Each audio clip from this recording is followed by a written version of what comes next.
जय हिंद दोस्तों, मैं हूं एसबी सिंह उजागर और आप देख रहे हैं रिपोर्टर डायरी। रिपोर्टर की डायरी से जो विषय आज निकल कर आ रहा है वह बड़ा विषम है। एनडीए गठबंधन के साथ इस समय 38 दल हैं और इंडिया के साथ 28 दल। पिछले एपिसोड में हमने आपके साथ डिस्कशन किया था कि क्या 2024 में भारतीय जनता पार्टी 100 से कम सीटें जीतकर आएगी। यह तब संभव होगा जब कांग्रेस 180 से ऊपर लोकसभा सीटें जीत कर आए।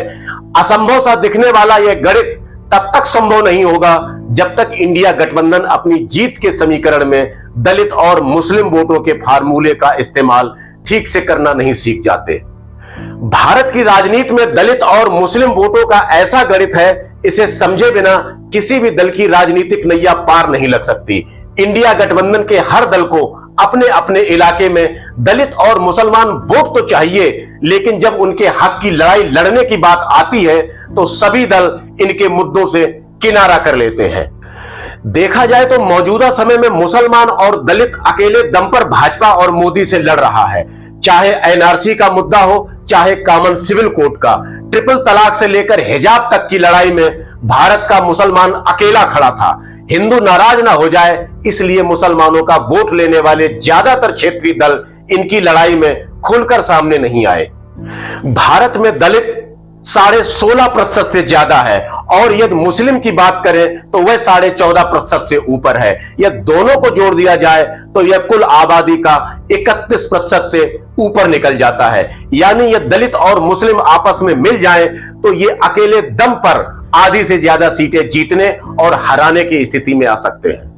2019 के चुनाव में भाजपा को कुल मिलाकर 37.76% वोट मिला था। यदि एनडीए अलायंस को भी जोड़ दे तो यह बढ़कर 45% हो जाता है। 2024 की स्थितियां बदल तो बेशक रही हैं, लेकिन चुनावी गणना के जाति समीकरण में अभी भी मुस्लिम और दलित मतदाता खुद को अकेला खड़ा पा रहा है।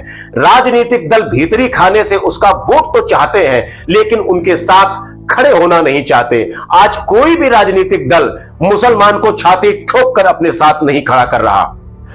मोदी का रथ रोकने के लिए इंडिया गठबंधन को एआईएमआईएम के सुप्रीमो असदुद्दीन ओवैसी और बसपा सुप्रीमो मायावती को साथ लेना ही पड़ेगा।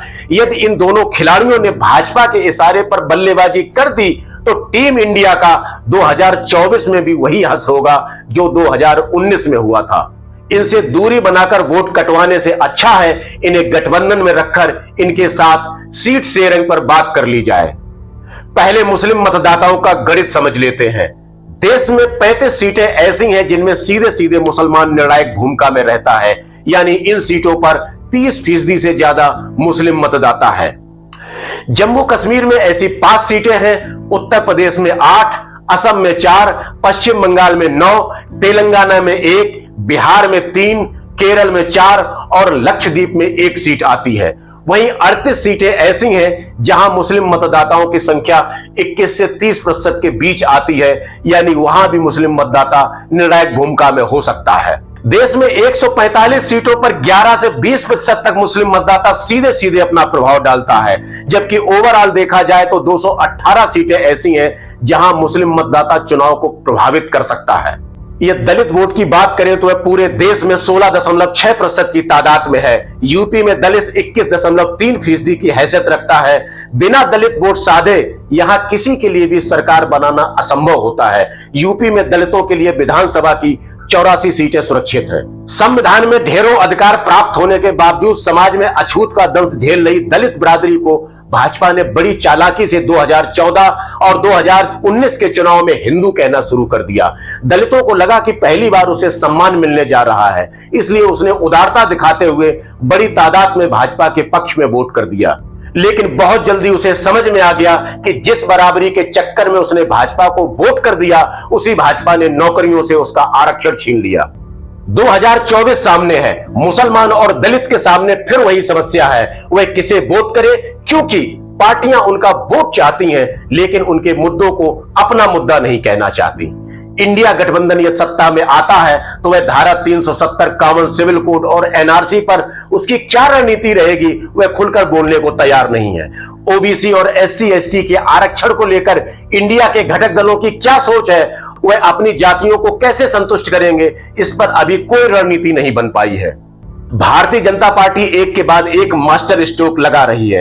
यदि उसे पटकनी देनी है तो कांग्रेस को अब फ्रंट फुट पर आकर खेलना होगा, उसे मुसलमानों का साथ लेना होगा और उसे मुसलमानों के हक में बोलना भी होगा, बिना यह सोचे कि उससे हिंदू वोट नाराज हो जाएगा। आज जो हिंदू उसके साथ है वह इतनी छोटी सी बात पर नाराज नहीं हो सकते, क्योंकि देश की जनता को हिंदू और मुसलमान से ज्यादा महंगाई और बेरोजगारी मारे डाल रही है। यदि इस बार चूक गए तो आगे उन्हें शायद संभलने का मौका भी ना मिले। आज रिपोर्टर डायरी में बस इतना ही। कल फिर हाजिर होंगे एक नई स्टोरी के साथ। नमस्कार।